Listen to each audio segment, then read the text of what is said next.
Hello Aries, sa mga umiibig na mga Aries, ito ay para sa inyo. Tingnan ninyo kung ito ay para sa inyo guys at sundin niyo ang message at advice ko. Gusto ninyo, okay Aries, para to sa inyo. Pag-ibig ng mga Aries na nandito sa reading, ibigay mo ang tamang mensahe para sa mga Aries na nandito sa reading. Ngayon guys ay July 9. Okay, July 9 ngayon. Aries. Pag-ibig ng mga Aries, tingnan natin guys. I need 2 messages for Aries. Reaching your goal. Okay, everything you want from this connection will manifest in the near future. Okay, kung kayo ay nasa pag-ibig na at kayo ay may minamanifest, bagamat kayo ay magkalayo or hindi magkasama pa is mangyayari. Okay, mangyayari yan guys. Yan man ay opportunity. Kung ano man ang minamanifest niyo habang kayo nasa relation, marireach nyo ang inyong goal, Aries. Okay, everything you want from this connection will manifest in the near future. Kung balak ninyo magpakasal ng inyong connection this time o this year, is magkakatotoo. Kung ano man ang inyong minamanifest, mangyayari in the near future. Okay, tingnan natin guys. Hindi ko pa nakikita ang message. Okay, tingnan natin. Ibigay mo ang tamang mensahe sa mga Aries na nandito sa reading na gusto mong bigyan ng mensahe this time. Okay. Ang ilan sa inyo is malalagay sa long term. Alam nyo ba ang long term? Pagpapakasal guys. Okay, Aries, maaari ang ilan sa inyo o both of you is may minamanifest pa sa inyong opportunity kaya hindi matuloy-tuloy ang inyong pagpapakasal. Guys, Aries, mayroon pa kayong minamanifest na marating. Okay. So, titingnan natin at itatanong natin yan sa inyong guidance kung anong inyong mga situation. Okay. 7 of Swords. May mga konti-konti ditong pagtatalo and maaring pagsisunungaling ng isa sa inyo. Okay, tingnan natin Aries, ang message dito. Reconciliation, okay. Someone from your past is or will be returning to your life soon. Okay, Aries, maybe ang ilan sa inyo na nandito sa reading ay umalis na sa relation or nag-call off muna or naghiwalay ng tuluyan, but ang tao na to is babalik at gustong bumalik sa iyong buhay. Okay. Yeah. Nakikita mo to? 3 of Swords and Ace of Swords. Ang tao na to is broken. Okay, kayo ay broken. Both of you is broken. But, meron kayong napag-desisyonan, napag-alaman na, yeah, want to come back. Gusto kita, Aries, okay? Or sinasabi nyo to sa inyong karelasyon, gusto kita, tayo pa din talaga, okay? Sapagkat ako ay malungkot, meron ako napagtanto na ikaw talaga ang gusto ko, Aries. Okay. So, tingnan natin ang isa pang message for you, Law of Attraction. You have been manifesting this relationship. Everything you want will soon be yours. Okay.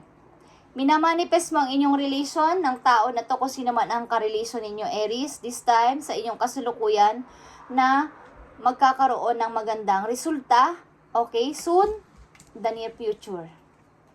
Nakikita nyo to, lahat ito ay pula. 3 of Cups and 8 of Pentacles. Sapagkat ito ay pareho ninyong gusto. Ang mga good opportunity, ang mga magandang pangyayari is minamanifest ninyo. This is a law of attraction, is minamanifest ninyo and pinagpipray ng napakatagal na anuman ang mangyari sa ating connection is magkakaroon tayo ng mahaba pang pagsasama at mga good news is paparating at pag-iipon ng money is gagawin natin. Okay, may dalawa ditong scenario guys ng love life ng mga Aries. Okay, meron ditong isang Aries na may taong babalik at gustong bumalik sa inyo sapagkat napagtanto niya na mahal nila kayo at meron siyang kumbaga mayroon siyang nalaman o naging clarification sa kanyang buhay na si Aries talaga ang gusto ko, okay? Bagamat kami ay nagkaroon ng hiwalayan, si Aries talaga ang gusto ko. At ang isang senaryo dito is law of attraction. Ang ibig sabihin is minamanifest nyo ang iyong relation bagamat kayo ay nasa malayo at may kanya-kanyang goal na ginagawa sa buhay. Halimbawa ay pagtupad sa inyong mga pangarap. Bawat isa is magkakatotoo na tayo ay magsasama. Malapit na, maaring 2 years. Simula sa araw na to is 2 years is magkakaroon na ng katuparan at magpapakasala tayo after 2 years. Okay.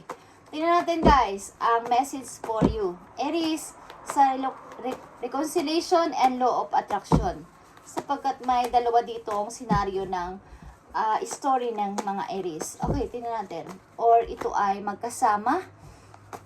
Isang story lang to ng mga Aries na kayo ay temporary hiwalay muna para sa pagtupad ng inyong goal sa buhay. Okay. But nagkakaintindihan kayo sa puso at may connection pa rin kayo.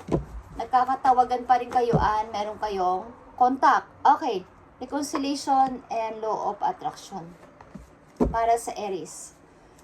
Okay. 5 of Pentacles. Ang ilan sa inyo kung ito ay nangyari na o mangyayari pa lang is magkakaroon kayo ng anak sa tao na to at pipilitin ninyong buhayin mag-isa, guys. Magiging single mother kayo.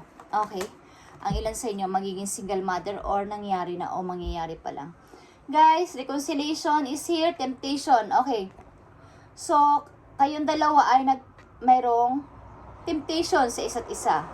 Hindi kayo makamove on sa isa't isa, bagamat kayo ay naghiwalay. Kayo ay nandito sa mahirap na situation na hindi kayo makamove on sapagkat kayo ay naghiwalay. Okay, heartache ito.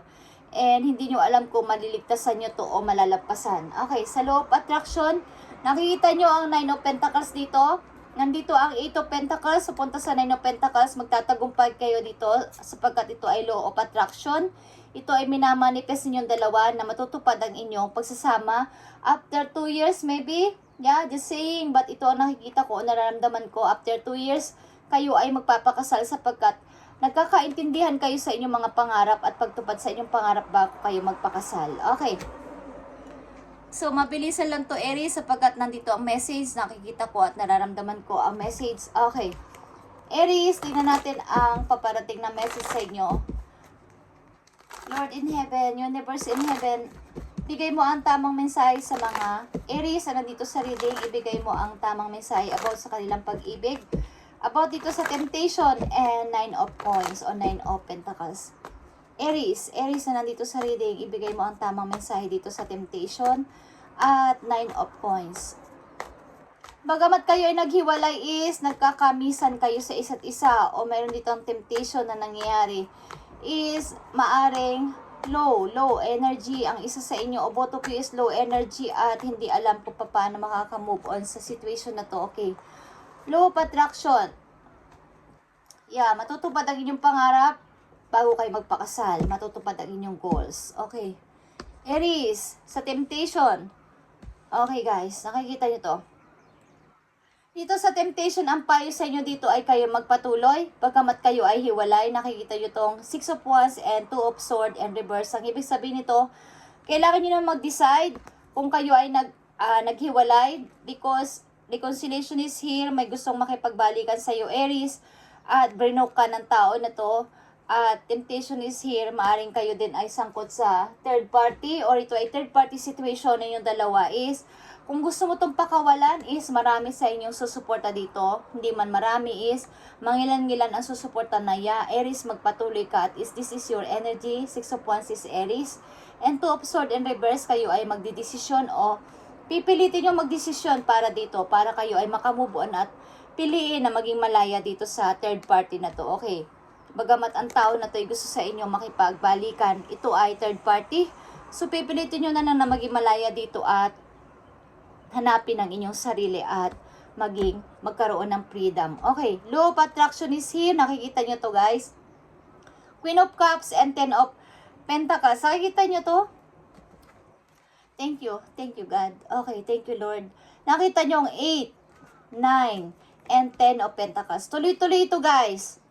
Amen. Okay, tuloy-tuloy ito, Aries, sa inyong relation na kayo ay magtatagumpay sa inyong goals at the same time kayo ay naaalala nyo ang person na to, bagamat kayo magkalayo, naaalala nyo siya at naaalala nyo ang mga memories ninyo.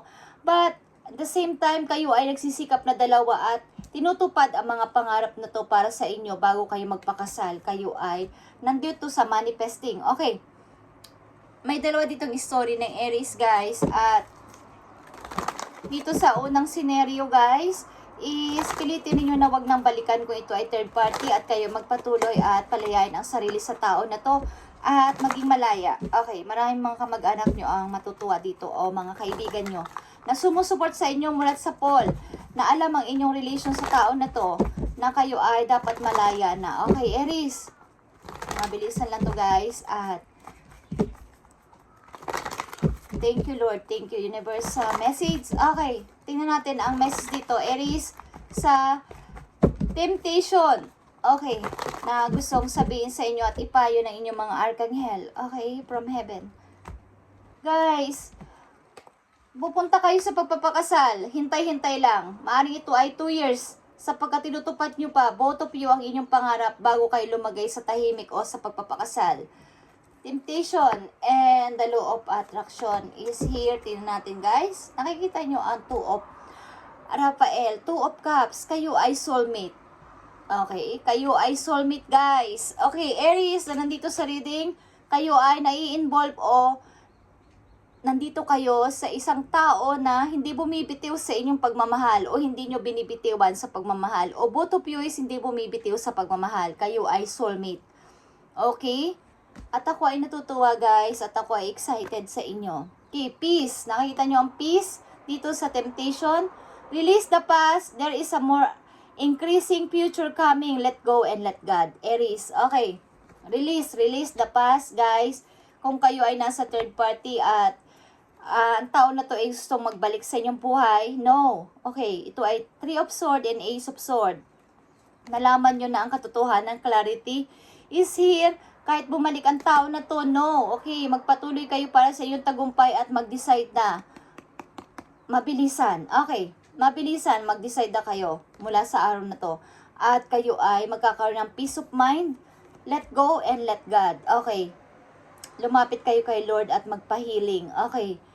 Release the past. Aries. Okay. Dealing ba kayo sa Leo? Okay. So, dito sa law of attraction, nakikita nyo ang justice. Fight for justice and equality. Rulings made in your favor. Don't give up. Okay. Huwag kayong mag-give up sa relation na to. Huwag niyong i-give up ang relation na to. At fight for justice and equality. Kayo ay maging balance sa lahat. Kahit kayo ay malungkot, huwag kayong mag-isip na mag-iba na lang ako ng lovers. Okay? Palitan ko na lang siya. Ang tagal ko na naghihintay sa kanya. So, wag, guys. Wag. Maaring kayo ay nai-involve sa may asawa kayo, guys, na malayo. So, andito ang justice. It's all about divorce din and paghihiwalay. So, fight for justice and equality. Rulings made in your favor. Don't give up. Huwag kayong gumibap sa tao na to sapagkat kayo ay magkakatuluyan in the near future ng tao na to. Okay? Aries. And last message for you para magkaroon kayo ng advice, Aries.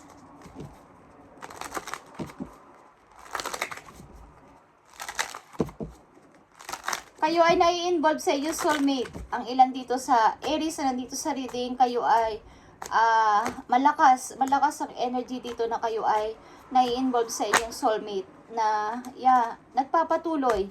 Pagamat pareho nyo, both of you is sinusunod ang inyong mga goals sa buhay is hindi kayo sumusuko sa bawat isa at hindi nagtataksil sa isa't isa. Bagamat kayo ay magkalayo, hindi kayo nagtataksil sa isa't isa. Okay. May mga kanya-kanya lang kayong nire-reach na goal sa inyong buhay. Okay. Aries, go back to the heart of who you truly are and you will find peace. Okay. Look at your life in its entirety. Okay. Acknowledge any old wounds and then release them. Use what they taught you as added strength. Keep moving forward, Aries, with renewed sense of confidence. Okay. Balikan mo ang mga kumbaga nandito ka sa, kumbaga yung mga pasakit na ginawa sa'yo ng taong gusto makipagbalikan sa'yo. Go back to the heart of who truly are. Okay? There will be find peace. Nandito din ang peace. Okay? Aries? So, palayain mo ang sarili mo dito sa isang senaryo dito ng Aries. At bigyan mo ng katotohanan ang iyong sarili at mag-keep moving forward ka para i-renew mo at magkaroon ka ng confidence sa inyong sarili. Okay? At isa pang message dito para sa inyo Aries na nandito sa reading para magkaroon kayo ng guide. Okay, sometimes walking away is the only option, not because you want to make someone miss you or realize they took you for granted, but because you finally respect yourself enough to know you deserve better. Okay, something na kayo dito sa isang scenario is pinipilit ninyo maging okay ang inyong relation, but mahal na mahal nyo pa rin talaga ang isa't isa bagamat kayo ay maybe malayo or call off o temporary hiwalay.